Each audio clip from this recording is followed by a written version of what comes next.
Jadi kilas balik sedikit ya. Jumat lalu gue udah ngomongin mengenai beberapa cemilan, beberapa keripik ya, gue bilang keripik, chips ya favorit gue gitu, dari yang ada dari zaman gue kecil sampai sekarang. Ada beberapa merek ya, beberapa brand yang segera tidak diproduksi lagi di Indonesia gitu. Apa aja itu? Nah, itu bisa dicek di YouTube gue udah update di YouTube rekaman dari live yang Jumat lalu. Nah, hari ini gue ngomong mengenai keripik yang lebih serius, yaitu orang bilang keripik yang membangun gitu.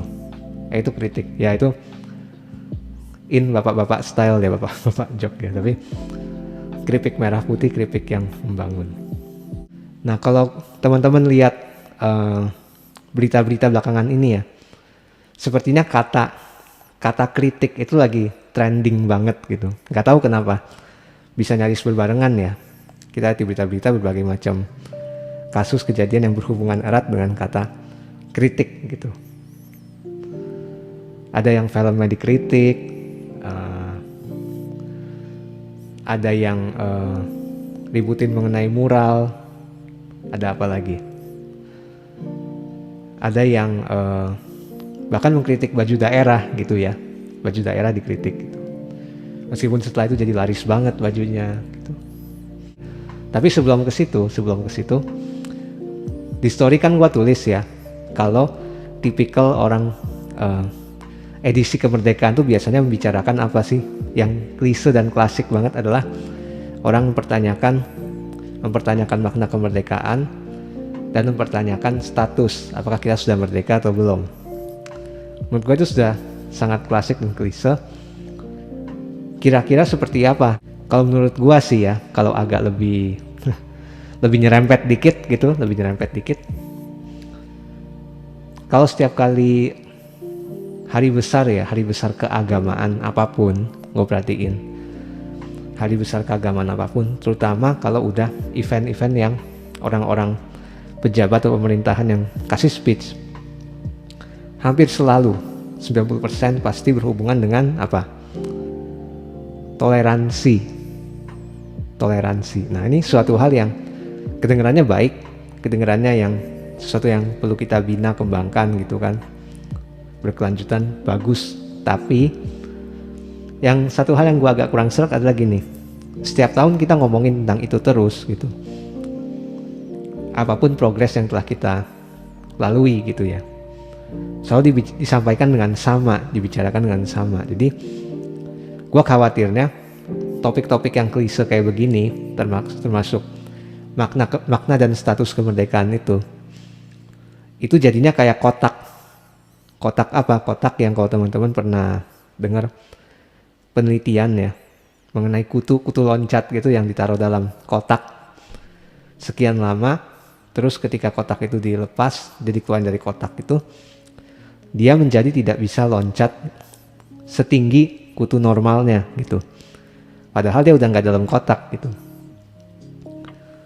Nah, itu yang gue khawatirkan ya, dengan kita membicarakan sesuatu dengan yang sama gitu, tanpa memperhatikan progres. Sekecil apapun progres itu kita tidak perhatikan, ya meskipun niat kita baik, kita pun akan susah maju gitu. Karena kita selalu menempatkan diri dalam kotak topik itu. Misalnya status, orang pertanyakan apakah kita sudah merdeka gitu dengan kenyataan sekarang ini ya. Kalau dijawab dengan cepat dan mudah ya tentu saja sudah. Ya sudah gitu, mau gimana gitu. Merdeka itu dimulai dengan apa yang bisa kita kerjakan gitu, dan bukan tentang apa yang bisa kita dapatkan gitu. Nah, kebebasan kalau dibilang apa yang bisa kita kerjakan gitu cukup banyak gitu ya. Meskipun tidak selalu, kalau kita baca misalnya berita-berita perkembangan dari tahun ke tahun, ada aja lah hal-hal yang nyerempet mengenai toleransi, mengenai kebebasan berpendapat gitu. Ada aja nyerempet ke sana. Tapi kita jangan berpikir bahwa kita nggak pernah melangkah maju. Meskipun sedikit, tapi kita jadi perlu kilas balik, perlu review itu menyadari apa yang belum kita capai dan apa yang sudah kita capai juga gitu. Jadi nggak bisa kita cuma melihat kelebihan aja, dan nggak bisa kita cuma ngelihat kelemahan aja gitu. Karena bagi apapun yang kita pikirkan, waktu ini jalan terus gitu. Setiap progres kecil apapun ya, dari siapapun gitu, perlu kita perhatikan gitu ya. Ya misalnya orang-orang yang kita anggap oposisi ya dengan kita gitu, kubu yang berbeda, yang nggak selamanya akan menjadi lawan kita gitu. Ini bukan hanya soal politik ya, soal beda kubu ini bukan hanya soal politik, tapi dalam bidang apapun sih. Seringkali kan kalau kita sering nonton film, kita pikir ya itu orang pokoknya kubu sana, kubu yang oposisi gitu, ya dia akan selalu bertolak belakang dengan kita. Ya tapi hidup nggak semudah dimengerti film ya. Tapi kembali lagi ke konteks ya kemerdekaan gitu. Jadi gue berusaha untuk tidak membicarakan sesuatu yang terlalu klise ya malam ini. Karena tadi satu, apa kita sudah merdeka? Ya sudah, dengan segala kelebihan kekurangannya. Jadi kita pikirkan kebebasan ya kreativitas kita dalam, mungkin masih ada kotak-kotak yang kita pikir peraturan yang terlalu membatasi kita misalnya. Tapi percayalah, kreativitas itu seringkali dan sebagian besar lahir dari kotak-kotak, artinya dari keterbatasan, bukan dari kebebasan yang nggak ada pagarnya sama sekali gitu. Itu sangat berbahaya justru ya.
Masalahnya nih, hari-hari ini kita baca berita tuh udah banyak banget, nggak tahu bisa kayak kebetulan ya, banyak hal-hal yang berhubungan dengan kritik gitu. Yang gue bilang tadi misalnya apa, mural, kaos, apa film, ada film yang lagi gencar dikritik gitu. Meskipun gua bukan orang yang sangat suka nonton film-film gitu atau ngikutin banget film, cuma karena itu masuk berita ya, web berita yang mainstream ya, kan gue baca juga lah ya, dikit-dikit lah ya. Terus kritik apa lagi? Kritik baju daerah yang katanya terlalu sederhana lah, kurang apalah, tapi sekarang sih katanya jadi laris ya, katanya. Nah ini gue tertarik ngomongin mengenai keripik atau kritik ini karena gue kan orangnya suka baca berita ya, bukannya sombong, tapi kalau gue tuh biasa kalau misalnya gue lagi makan ya, yang orang bilang apa, tadinya kan time limitnya 20 menit ya, sekarang 30 menit. Ini gue bilang Jakarta ya, gue nggak tahu daerah lain, tapi ya setahu gue Jakarta sekarang sudah diupdate jadi 30 menit, sekilas info ya. Nah gue tuh kalau lagi makan, apa itu makan pagi, makan siang, makan malam, atau ngemil, gue tuh biasanya akan baca berita gitu, cari berita, bukan scrolling sosial media gitu ya. Nah mengenai asupan berita ini gue rasa cukup penting ya, karena mungkin ada yang bilang, oh terlalu banyak ngikutin berita akan menambah kita jadi lebih depresi, kita jadi lebih stres gitu. Tapi gue rasa kita perlu loh, istilahnya justru dari kita mengetahui progres berita dalam porsi kita masing-masing ya, konsumsi berita gitu, tapi itu juga bisa menjadi sumber pengetahuan kita gitu, tetap up to date, dan nantinya malah kita bisa jadi lebih positif gitu, kita bisa jadi lebih semangat kalau kita ngerti perkembangan juga gitu. Nah gue lihat di beberapa berita-berita tuh ya, kan beberapa web berita tuh juga buka kolom komen ya di setiap artikel beritanya, terutama kayak Detik atau Kompas gitu. Gue biasa baca tuh paling sering Detik, Kompas, sama Liputan 6. Tapi Liputan 6 setahu gue dia nggak buka kolom komen gitu ya. Ada baiknya juga sih, lebih adem suasananya. Kalau lihat Detik atau Kompas gitu ya, sering banget di berbagai macam topik berita apapun gitu, 70-80% kira-kira tuh banyak yang orang komennya justru saling nyerang, dan sering nggak nyambung, nggak benar-benar nyambung dengan topik permasalahan, tapi itu bisa menyerang ke personal, baik itu karakteristik atau ya pandangan atau bahkan agama atau ras gitu ya, pokoknya menyerang ke individu atau personal gitu, dan bukan ke topik permasalahan. Wah ini gawat juga ya kalau pikir-pikir ibaratnya. Generasi sekarang ibaratnya yang lebih terbuka literasinya gitu ya dengan dunia digital gitu. Tapi isinya seperti itu kolom komennya gitu. Termasuk kalau kita perhatikan kritik-kritik yang ditujukan dalam topik-topik yang tadi ya. Misalnya mural. Tapi itu agak lebih berat nanti ya gue cerita. Tapi apa itu? Baju daerah pertama yang paling ringan ya. Ada yang bilang itu terlalu sederhana gitu. Bahkan tuh katanya orang media juga sempat bilang, salah satu media ya, ada yang komentar seperti itu gitu. Itu kan bagian ibaratnya itu atribut saudara kita, istilahnya masih bagian dari Indonesia gitu. Bukannya nggak boleh dikritik sih, gua rasa kalau dia pengen menyampaikan kritik, maksudnya baju daerah lain, mungkin sebaiknya dia usulkan aja, jadi nggak perlu menyerang kedaerahan seperti itu. Menurut gua mungkin dia bisa usulkan baju daerah yang lain gitu, atau baju daerah yang dipakai Pak D saat itu, mungkin dia bisa sarankan untuk dipakai di momen yang lain seperti apa, jadi kayak lebih ke input gitu. Terus kalau mengenai film, sekali lagi gue bukan orang yang suka banget nonton film, gue bukan orang yang ngikutin banget perkembangan film, jadi gue memang tidak bisa ya komentar secara in-depth dan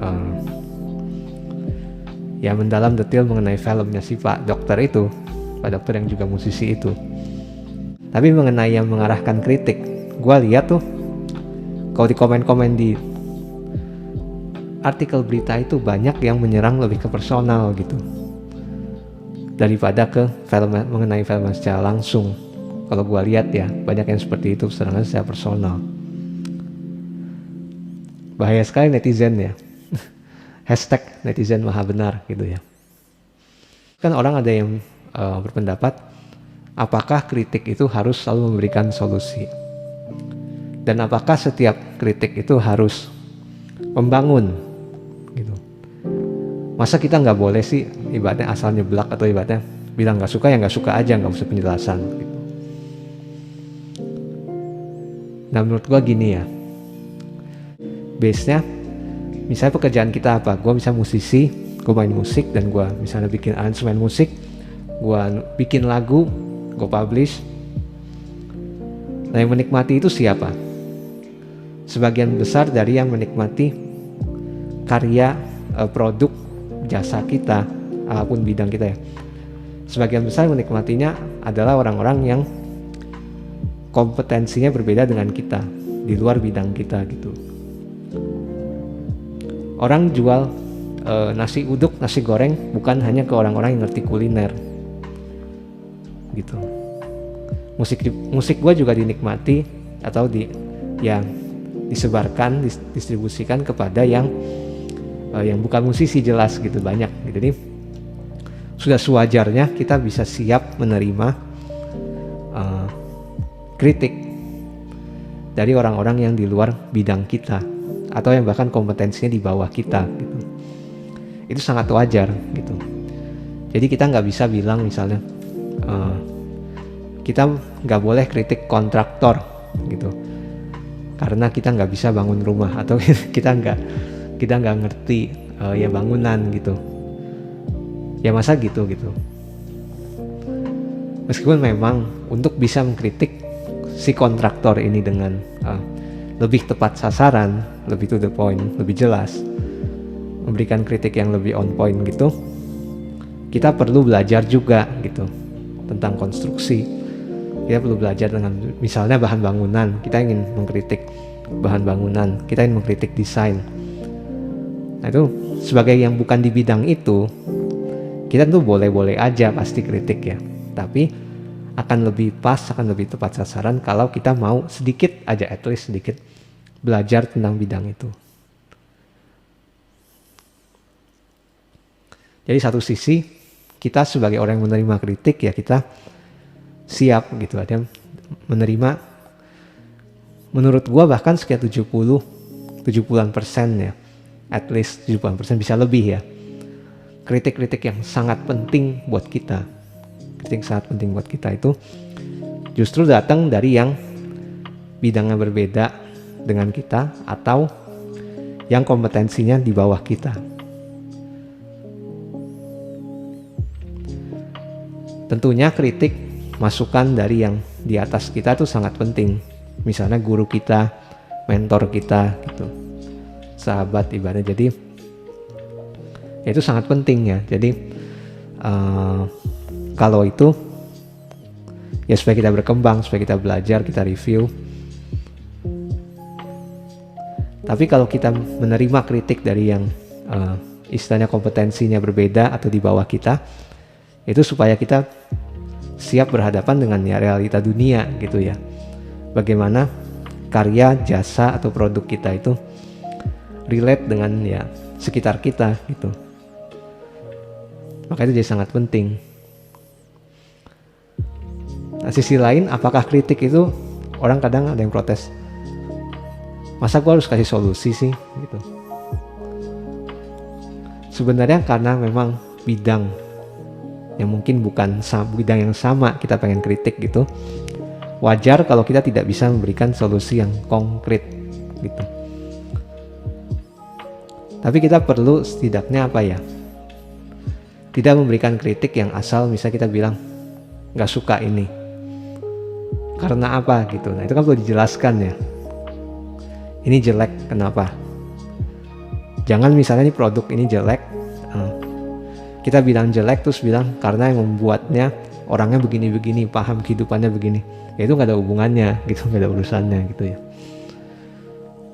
Gue jadi ingat misalnya zaman gua jauh lebih muda ya, sekian belasan tahun mungkin atau 20-an tahun ada nggak ya? Jadi mungkin ada. Jadi dulu satu ayam goreng tuh, ayam bakar gitu. Gua nggak sebut namanya lah ya, tapi itu salah satu yang gua suka, enak. Meskipun yang banyak gua dengar adalah yang punyanya itu, ini udah punya banyak cabang nih waktu itu, udah punya banyak cabang ya. Katanya orangnya poligami gitu. Dan itu bukan urusan gua istilahnya gitu. Selama itu ayamnya enak dan ya harganya masuk ya gua makan aja gitu kan. Itu kan kehidupan dia, yang punya itu ya urusan yang lain gitu. Dan apakah kritik harus membangun? Menurut gua sih iya gitu, karena itu menunjukkan ya kita sebenarnya, apa yang kita omongkan itu menunjukkan kita sebenarnya gimana kan, intensi kita, maksud kita gitu. Kalau kita memang pikir kritik gak harus membangun, gak apa, gue pokoknya pengen jelekin dia aja, pengen hancurin dia aja, nah itu kan menunjukkan memang niat kita yang ingin memilih menjadi tokoh antagonis gitu ya. Pengen jadi tokoh antagonis gitu, atau jadi villain atau super villains gitu.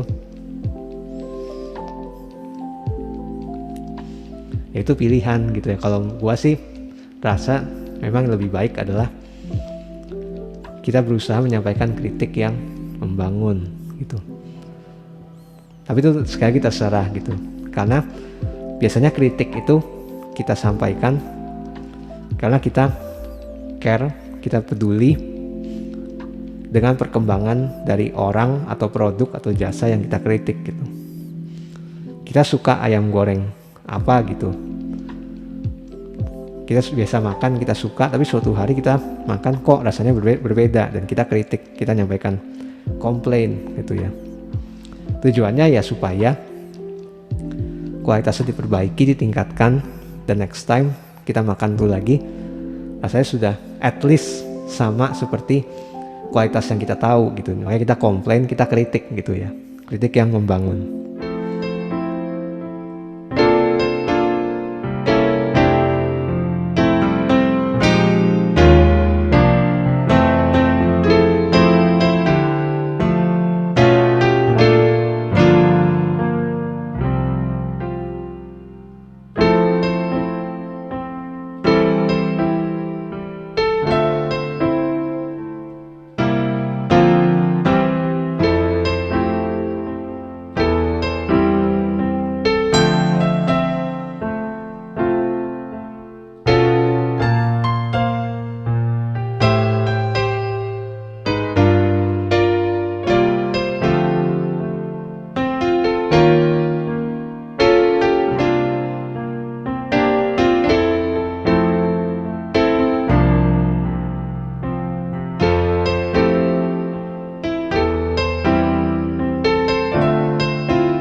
Gue yakin kita pernah lah dalam berbagai fase hidup kita menerima ya kritik yang jelas-jelas nggak membangun gitu ya. Kritik yang ibaratnya lebih mirip kayak hujatan atau celaan netizen di kolom komentar YouTube atau web-web berita gitu.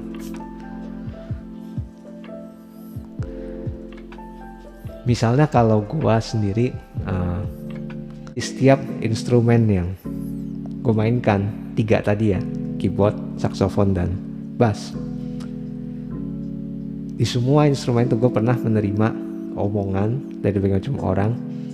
Untuk per instrumen tuh selalu ada yang pernah bilang ke gue bahwa gue tuh nggak cocok main instrumen itu. Jadi gue udah pernah dibilangin, buat lu nggak cocok main keyboard, atau nggak cocok atau nggak usah ya, nggak cocok atau nggak usah. Saksofon juga gitu, sama, lu nggak cocok atau nggak usah gitu. Bass apalagi gitu kan, sebagai yang gue akui sebagai minor gue ya, karena itu satu-satunya instrumen yang paling otodidak di antara yang lain gitu ya. Tapi ya gue bersyukur di antara semua, jadi ibaratnya kayak semacam komplit ya istilahnya, masing-masing udah pernah digituin gue untuk instrumen ya, tapi itu menjadikan gue untuk mempelajari dan menguatkan hal-hal yang ibaratnya gue bisa gitu, yang gue kuat. Jadi gue pernah baca sih komentar beberapa orang bahwa kita sebaiknya fokus untuk memperkuat apa yang kita sudah kuat gitu, supaya levelnya lebih tinggi lagi gitu. Bukannya gak boleh sih, artinya sisi lemah kita emang perlu agak ditingkatkan ibaratnya supaya nggak jeblok-jeblok banget. Tapi kita jangan fokus bahwa misalnya nih sisi lemah kita segini, kita jangan menghabiskan energi kita sehari-hari untuk membawa si kelemahan ini levelnya naik sampai ke atas sini gitu. Mendingan kita berikan energi lebih untuk mengembangkan bisa kita yang lain, kita cukup bisa segini. Nah itu dinaikin lagi supaya itu menonjol menjadi ciri khas gitu. Jadi jangan terlalu buang energi kita untuk hal-hal atau bidang yang memang kita gak bisa banget atau kelemahan kita banget sih menurut gua gitu ya. Itu nanti sih bisa jauh banget, nanti ngomonginnya bisa melebar ke generalisasi dan spesialisasi bidang studi gitu, orang sekolah gitu ya. Tapi kembali ke judul lagi ya, kritik yang membangun atau kritik yang membangun. Ya seperti yang gue bilang tadi, apakah kritik harus membangun ya? Menurut gue sih harus gitu, kecuali kita memilih peran antagonis, kecuali kita memilih peran ya villain gitu ya, anti-hero gitu ya. Kalau misalnya itu satu bidang pekerjaan yang memang di luar kita banget ya, kita pastinya nggak bisa kasih yang konkret dong solusinya, tapi ada arah ke situ, atau paling nggak kita menyampaikan pandangan kita gitu. Karena orang sering ya, gue baca di sosial media gitu, di komen-komen tadi web berita gitu, orang tuh mengkritik tapi sebenarnya kayak orang menghujat atau mencela gitu ya, karena ya arahnya cuma kayak menunjukkan, memamerkan ketidaksukaan dia doang, tapi tidak menunjukkan arah untuk perbaikan gitu ya, arah atau ruang untuk perbaikan gitu. Nah kalau mengenai mural nih, terakhir mengenai mural, nah ini agak berat mungkin ya, karena orang bicara kritik, banyak yang bilang kok pemerintah gak boleh dikritik gitu, atau seperti perbedaan omongan, bisa di level sekian, di level atas bilang oh silakan kritik, tapi di level yang bawah, agak lebih bawah, kok sepertinya berbeda dengan yang di atas sepertinya gitu ya. Nah kalau mengenai mural dan kaos yang viral ini, menurut gua gini, kalau dari sisi desainer ya, dari sisi yang mendesain atau ingin menyampaikan apa tuh, pesan gua sih mungkin ya jangan menyerah ya. Maksudnya jangan menyerah begini, artinya emang sih kita tetap semangat, artinya itu menjadi masukan juga gitu. Akuilah bahwa tidak semua yang ingin kita suarakan itu sesuatu yang harus disuarakan gitu. Tidak semua yang kita mau suarakan adalah sesuatu yang memang harus dikeluarin dari mulut kita atau tulisan atau gambar kita gitu. Tapi dengan adanya kasus seperti ini, kita jadi mengetahui limit ya kita ya. Oh, gua nggak boleh ngomong sejauh ini. Terus kok bisa bagaimana gitu. Gua harap sih yang membuat itu dan teman-temannya juga tetap semangat dan berusaha tetap memberikan kritik, tapi dengan ya dosis yang berbeda gitu. Supaya terlihat juga ini benar-benar kritik dan bukan perlawanan atau pemberontakan gitu ya. Tidak terkesan seperti itu, tapi benar memang pure untuk kritik gitu. Sisi lain, di pihak yang menerima kritik, pemerintah nih ya, ini ngomong mesti hati-hati nih kalau kata orang, takutnya tiba-tiba tukang bakso atau tukang nasi goreng, takutnya biasanya nggak ada gitu kan, biasanya nggak ada takutnya. Tapi begini, kalau di pemerintah sih saran gua, sebaiknya bikin aja mural atau kaos tandingan. Maksudnya apa nih? Tandingannya bukan untuk mengcounter balik pernyataan itu. Misalnya yang kritik bilang A, terus kita bikin mural atau kaos dengan tulisan B untuk mengcounter. Bukan gitu maksud gua, tapi maksud gua adalah justru bikin mural atau kaos atau desain atau banner apapun yang juga mengkritik pemerintah, seperti mengkritik diri sendiri gitu. Tujuannya apa? Tujuannya memberikan contoh justru. Jadi masyarakat lihat, oh kritik pemerintah itu seperti ini, seperti begini gitu. Seperti halnya apa ya? Kalau misalnya ada orang yang mengkritik, misalnya gue bikin suatu aransemen, but misalnya bagian part yang ini mungkin melodinya gini. Nah, gue berusaha untuk menyampaikan pendapat gue itu, berusaha untuk berada di pihak mereka yang dengar, dia bukan di sisi gue gitu. Dia bisa bilang, oh ya mungkin melodi yang di bagian sini mungkin emang terlalu sederhana atau terlalu kompleks ya gitu mungkin. Jadi gue justru menempatkan point of view gue dari sisi ya klien gitu. Bukan gue yang defensif bilang melodi di sana udah begini. Itu semua ada konteksnya tetap ya, itu semua tetap ada konteksnya. Tapi begitu, jadi nggak selalu cara kita kayak melawan, ibaratnya misalnya kubu di seberang kita gitu ya. Ya dia menyampaikan apa terus kita lawan, tapi kita bisa dengan melawannya justru dengan cara kita ganti sudut pandang kita ke sudut pandangnya dia. Kita jalan-jalanlah ke kubunya dia gitu. Justru itu menurut gua outputnya akan lebih baik ya. Jadi intinya saran gua ya pemerintah justru itu, buatlah desain-desain yang mengkritik diri sendiri gitu ya, mengkritik pemerintah sendiri untuk menjadi contoh yang baik untuk masyarakat. Oh, ini cara mengkritik pemerintah tuh seperti ini gitu. Nah justru kalau mungkin kedengarannya aneh, emang gimana cara mengkritik diri sendiri gitu. Dimulai dengan ya menilai diri sendiri gitu. Justru akan sangat aneh kalau kita nggak bisa mengkritik atau menilai diri kita sendiri gitu ya. Dan harusnya memang kita sendiri pertama-tama yang menilai dan mengkritik diri kita sendiri sebelum kita mudah percaya dengan penilaian orang lain gitu. Bayangin kalau setiap hari kita dengar penilaian berapa banyak, berapa macam dari ya banyak orang, banyak pihak gitu. Masa itu semuanya kita telan. Tentu itu harus kita mulai dengan ya menurut gue sebaiknya dengan penilaian dari diri kita sendiri gitu ya. Bagaimana kita memandang diri kita sendiri dulu sebelum kita mencerna dan filter penilaian orang lain gitu. Jadi bagaimanapun tingkat kepedasan dari keripik merah putih kita masing-masing di rumah kita masing-masing, semoga itu tetap menjadi suatu cemilan yang sedap gitu, meskipun pedas ya. Di ulang tahun Indonesia ini, di Independence Week ini, tanpa bermaksud misalnya kayak ya orang yang sangat nasionalis atau gimana gitu. Tapi memang kita perlu memperbanyak doa, upaya dan rencana yang baik untuk ya bangsa ini, untuk Indonesia gitu ya.